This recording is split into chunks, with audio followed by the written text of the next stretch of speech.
Hi there. Welcome to Sunnyside Journals. I'm Catherine. Hold on. My paperclip's in the way. I'm here today with a little visit. I feel like I've been away forever. Oh, hold on. Let me get that out of the way. And here is my desk in all of its uh, glory mess. But I thought, if I don't turn the camera on now, I'm not going to get the camera turned on. I've been away from my desk for a few days. Let me think. I'm trying to think if I have any. There's going to be a TMI sharing here, but I think my only, and I shouldn't be sexist, but I think my only male subscriber is Dashing Dapper Dave over in the UK. Hi, Dave. Otherwise, it's mostly just us hens here. And I had a horrible UTI all weekend. And I didn't want to go to a walk-in clinic, especially on the weekend. My family doctor's closed on the weekend, so you're dealing with either the walk-in clinic or the emergency room, and I was not going to either one of those. So I was just drinking water to beat the band, cranberry juice pills. I don't drink the cranberry juice. It's just too high in calories to get what they say is the benefit. And Tylenol. And then Monday morning, boy, I was at that walk-in. I was the second person there, and I got my antibiotics, thank goodness. And I've hit my 36-hour antibiotic. Anyhow, so I apologize right now. That was probably TMI, but you know what? We're all friends here, right? And so that's why I was away and complaining. I was still working. I still got things on the go here, so I'm going to show you what I've been up to. But yeah, I wasn't in the mood for taping with all the boo-hooing about everything hurts, because everything hurts. You feel like you've got just aches and pains everywhere. It's everything. All right, so what I've been working on, because I should have been working on The Attractive Home. I finished Literary England. Literary England is I packed it this afternoon, and Literary England is heading off to his new home in the morning tomorrow. So tomorrow is Wednesday, and I should have been working on The Attractive Home, but I have 5 little children's books that are exactly the same on my shelf, and they've been yelling at me, going, "Hey, pick us, pick us." And I was feeling like I keep thinking I feel like making some naked journals. So, yeah. So I've been actually working on they're Honey Bunch books. And I've been working on Honey Bunch books. So they're all in various stages. Here's another Honey Bunch book. And here's another Honey Bunch book. Now there's more. Where are you? Oh, there we go. Here's another Honey Bunch book. And one more, the Quintuplets. And here's another Honey Bunch book. So they're all ready to go. I just have to put them together. And they're such cute books. And they vary in year. The oldest one is 1924. I forget which one is 1924. And then there's a couple of them from the 1940s. And there's one that is from... And then there's 2, I think, from the early 50s. I think. Anyhow, I'll check again. It's either 3 from the 40s and 1 from the 50s, or 2 from the 40s and 2 from the 50s. Anyhow, they all have the same cover. So I made all the interiors are going to be exactly the same. They're mostly going to be naked books. I've sort of got things started. But they're so cute. I'm going to put these, if you recall, I've got these tassels last week at my thrift store. And I thought with all the brown on the cover, it looks really, really cute. I'm happy with that. And I've got a bunch of this lace that had brown on it that I thought, okay, I can use that. And I'll take you on a little, I still got a little bit of work to do. So let's do a little bit of work while we visit. Here's this one is 1947. So these are the old interior papers. I'm going to include those when she goes to her new home, when this little honey bunch goes to her new home. And there was only one illustration in it. There was one illustration at the beginning and the rest is all text. So I don't know whether I'll make something with it or just send it so that the new owner, if I start making too much, they cease to be naked journals. Do you know what I mean? So, and all of them are exactly the same inside. They all have the exact same number of plain tea-dyed papers. They all have a spread from a genuine children's reading book. They all have the same amount of ledger paper, vintage schoolbook paper. They all have, in the first signature, there's 3 signatures. The first signature has a tea-dyed doily in the middle. The second signature has, they all have different ones, but just a little note card in the center. And then the third signature has the envelope from the note card in the center of that signature. And then at the back, I found a whole bunch of envelopes that I had tea-dyed. Hold on, let me see. I'm going to try and reach it without banging the camera. Come on. You know how you get your mail and you tea-dye it? And I had a whole bunch of envelopes that I tea-dyed that were the other end, well, the one end of the envelope was sort of useless. It was so covered in stuff and print and advertising. But the one end was fine. So, and I don't like to throw anything out. So I have a whole bunch of these that it's just the one end of an envelope. So I punched a circle and I've made it to be like a, sort of like a library pocket. Let me see if this would fit in there. And I've done, it's 2 ways. So I glued it in a U shape so that there can be a pocket in behind, and then there's also the pocket there. And then I'll put in some index cards or something. I have put the copyright on the back there. And now I want to put the Honey Bunch title into the book. But because I really want to be able to say that this is a naked journal, I'm actually not going to put the title here. I'm going to leave that for the new owner. The front page is just so much fun to do a front page in a journal, and I'm not going to take that away. So these ones I will be putting, I'm going to put the title right there. So let's do that right now while we're here. So I went out to see my mom today. She's terrific.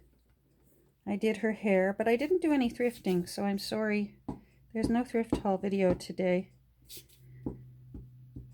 As much as I am feeling better, I still wasn't ready to start wandering around in stores. I wanted to get home. I have some books that I needed to package so that they can start winging their way to their new homes.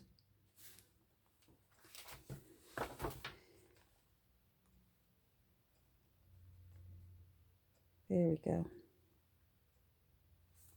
I'm leaving room there. That could be journaled on, or stickers or stamps or something. So I'm purposefully not centering it. I want to leave that there. Anyhow, these are just so cute. So cute. And I've been having fun with them. And one thing I did was, a lot of the papers that I was using were legal-sized papers. So again, I was trying to make these really, really low waste.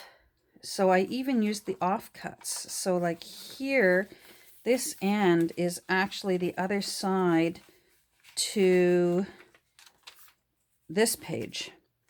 And then somewhere in here, you'll see here's a page of ledger paper. Well, somewhere in here is the offcut to that ledger paper. It's in here somewhere. They all mix. There it is. So that's from the same sheet. I've just, there was 4 inches left. So it went back into the book. This is the offcut from this paper. So I really tried to make the papers that went into each of these books, like I said, they all have the exact same number, so that they're all even Steven.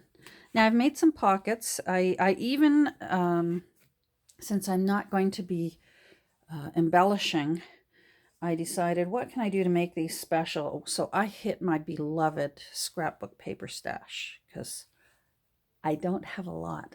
When you only buy it at thrift stores, it's near and dear to your heart. So, so I grabbed some. Oh wait, I want to tie these in knots. I grabbed some of my scrapbook paper and donated them to the cause to be end papers. So let's see here. I'm just going to tie these in knots just for safe. I really doubt they would ever come undone. But you know what? What does it hurt to just tie a little knot in them? Come on, come on. Don't be difficult.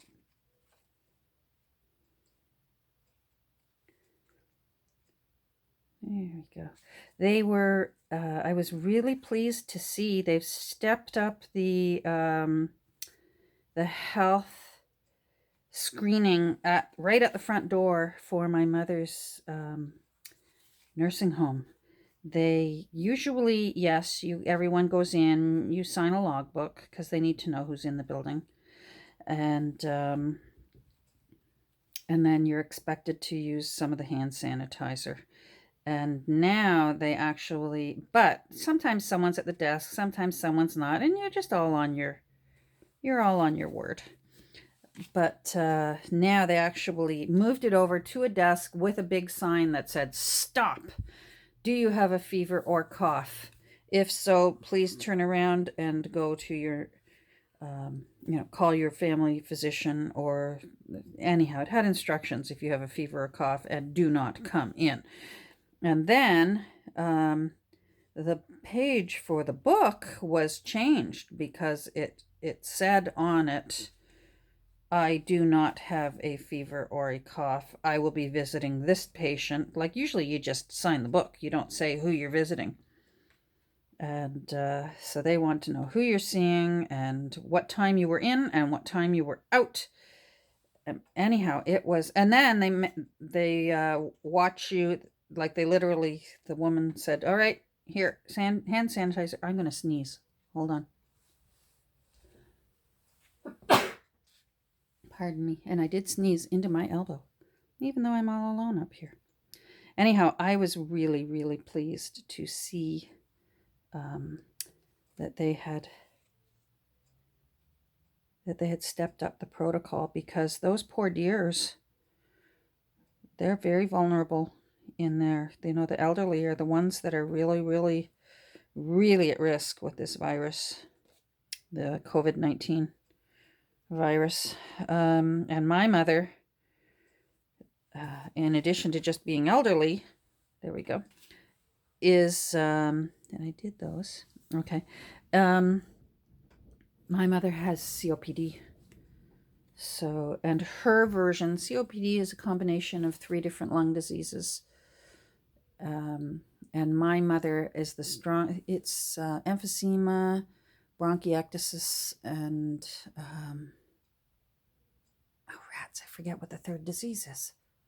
Anyhow, they joined all 3 diseases together and they just call it COPD now. Well, my mother's strongest part of COPD is she has bronchiectasis, which is basically permanent pneumonia. Her lungs are just permanently full of goop, and the alveoli in her lungs do not squeeze and push out the air very well.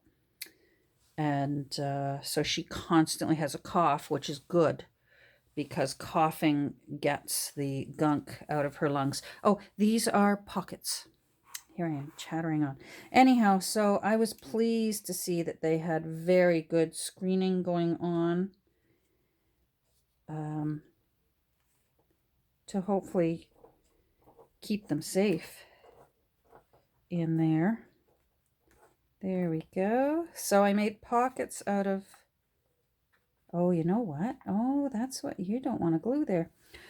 Okay. I was wondering why this isn't sticking down, and I'll tell you why. This is lace, and I find that art glitter glue does not like sticking to lace. Or, pardon me, not just lace, fabric. Fabri-Tac is better for fabric. So let's get you there. I'm yammering on, and I'm not even being careful about my glue choice. Anyhow, so I don't know about where you live, but right now the rumors spreading like wildfire, and it's hilarious, is that there's going to be shortage of toilet paper. And I'm not kidding you. Hubby and I went to the grocery store, and there were people literally with carts full of 10, 12 packages, like the big packages of toilet paper to take home. Nancy put my mind at rest. I was telling her about it. And you know what? If I have to, I can just start attacking all my books here if the virus gets that bad. Oh dear. I shouldn't laugh, but if you don't laugh, sometimes, I mean, this is very serious. I'm very worried for my mother. I know, I guess I should be worried for me. I count now in the age group that they're worried about. I'm 60 now. But I don't have any, I have basic good health, and I don't have any lung problems. Come on, down you come.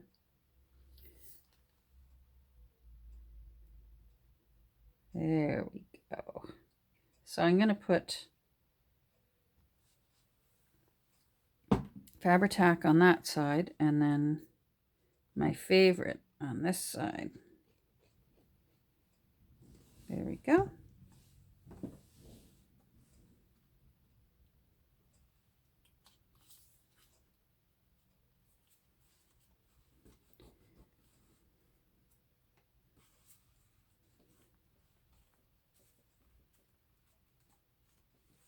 So cute. And that way, whoever adopts this book and takes it home, they've got the whole back page. Well, they're going to have the whole book. I'm not going to decorate these. These are going naked as the day they were born, these quintuplets. Now, I was thinking about maybe putting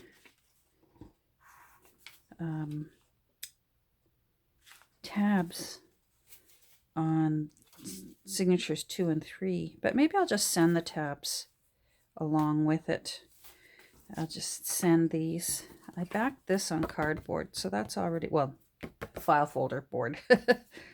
So I may just leave those as is. So what I've done here, she might be ready to go. What I've done here is I put in an eyelet, and I just used a little bit of sort of satiny brown cord to hold this little tassel there. But that's easy to change out. So whoever, if one of these quintuplets goes home with you, all you have to do is, because this is a hidden hollow back spine, you can, let me get those out of the way. You can literally just pull this, you can untie the knot and pull it out, and then you can slip whatever you like through it, because it's a hollow back spine. So there's a little hole right there, see? Hollow back.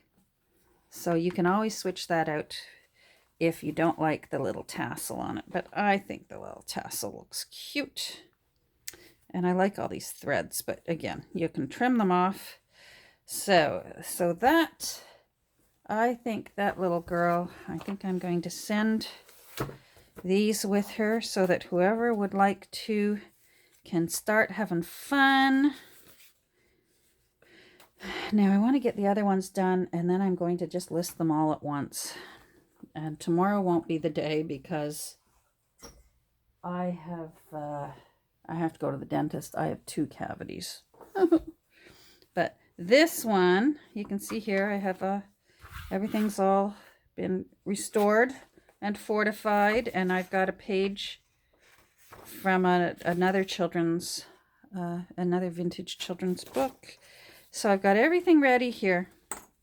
I've got all there's another one of these envelopes, so I'll glue that shut and put a little hole there. I like the paper for this one. When possible, I sort of tried to choose fitting papers. Like this one is Honey Bunch. I keep calling them Honey Bunny. Honey Bunch. Her first trip to the big woods. So that's why I chose this, because I thought it looked very tree-like. And this one is Honey Bunch, her first little garden. So that's why I made end papers with flowers. So those will be cute. And again, I'll send some of these. I thought what I'd do is I would remove the first chapter page from each chapter so that the new owners could have some fun with the text block, but I'm not sending that whole text block. But those are ready. I still have to fold these in. And I still have to put that in, and it's going to need to be folded. I'm trying to decide whether I need to reinforce. This book had the strangest binding on it, and I'm trying to decide, but it seems like the fold is actually fine. So I don't think I need to reinforce that with washi. So that's going to look pretty. I'm going to put that on there. And that way, if I send the text block, the original text block, and the new owners actually liked those old end papers, the old end papers are actually still, I'm still sending you the other copy, the other sides, and you can just stick them back on if that's what you like, or you can do something else with them. I love when there's pretty end papers inside instead. But I will leave that up to the new owner. Let's see. Let me show you the other ones, and then I'm going to have to go and figure out what's for dinner. So this one is... How old is this one? Hold on. This is the 1924 one. This one is Honey Bunch, her first trip to the reindeer farm. At first I thought I might make that into a Christmas journal. I have so many Christmas books. Oh, this one's 1953. I have so many Christmas books. I just did not need another Christmas book. And it doesn't really look all that Christmassy. I guess I could zhuzh it up, but I'm not going to. I'm actually having fun making 5 little naked journals, the quintuplets. So I chose these are green and brown. I don't know if the camera's picking that up, but it's green with brown, and I thought, well, that's sort of a farm color, right? Green grass, green trees, brown dirt, brown tree trunks, you know, that looks cute. So that's the reindeer farm. This one is Honey Bunch, her first tour of Toy Town. Well, I didn't have any scrapbook paper that had toys on it, but I liked this one, and I've been wanting to have a reason to use this one. So that's my thinking behind this one, and I thought it sort of looked nice with the color of the cover, with the browns here, and then this is sort of shades of browns and golds and warm colors. So that's why I chose this one. It's not toys. And then where's the last one? The last one is Honey Bunch her first winter at Snowtop. And I didn't have winter scrapbook paper either. But I just thought this sort of, with the turquoise and the white, kind of looked frosty. And I also thought the brown, this sort of scrolling quasi-paisley kind of pattern, the browns and the browns in here made it look nice with the color of the cover again. I was keeping in mind the color of the cover so that when you open it, it's not alarming. So that's how I chose that. And again, as you can see, every one of them is going to have a genuine spread from a 1940s schoolbook reader. There's the little half envelope. Now, which one? Let's see which. Oh, this one's got the Precious Moments card in it. I love that little one. Look at that little face. So she's in signature 2 and then in signature 3, as I said. All of them for signature 3 have the envelope in the center. Where are you? You're making a liar out of me. There it is. So as a tuck spot. So the envelope can be used as a tuck spot. And which one did I do in here? Let's see what card got used in Honey Bunch. That looks nice. I'm happy with that. Okay. Oh, yes, that's right. Sort of a Holly Hobby-ish. Oh, it is Holly Hobby. Yeah, you can see right there. That's, I don't know if that's coming through. Oh. And then this one, you can tell how old it is. That glue looks like the episode from Seinfeld when George Costanza's fiance licked the poisonous envelope. So don't lick this envelope, please, whoever adopts this this journal. I'm not so sure. I don't know how old that is. At least you know it's the real deal, right? Anyhow, so just a short, sweet little visit. And I'm going to get back to work on these. I'd like to get the papers ready so that I can sit on the couch tonight and just sew signatures. That's something I can do on the sofa, is sewing signatures in. And that's my plan. And then wish me luck tomorrow, because I'll be popping an Ativan and walking to my dentist. I hate the dentist. Ah! I don't enjoy the dentist. Anyhow, I'm going to go. Talk to you soon. Bye.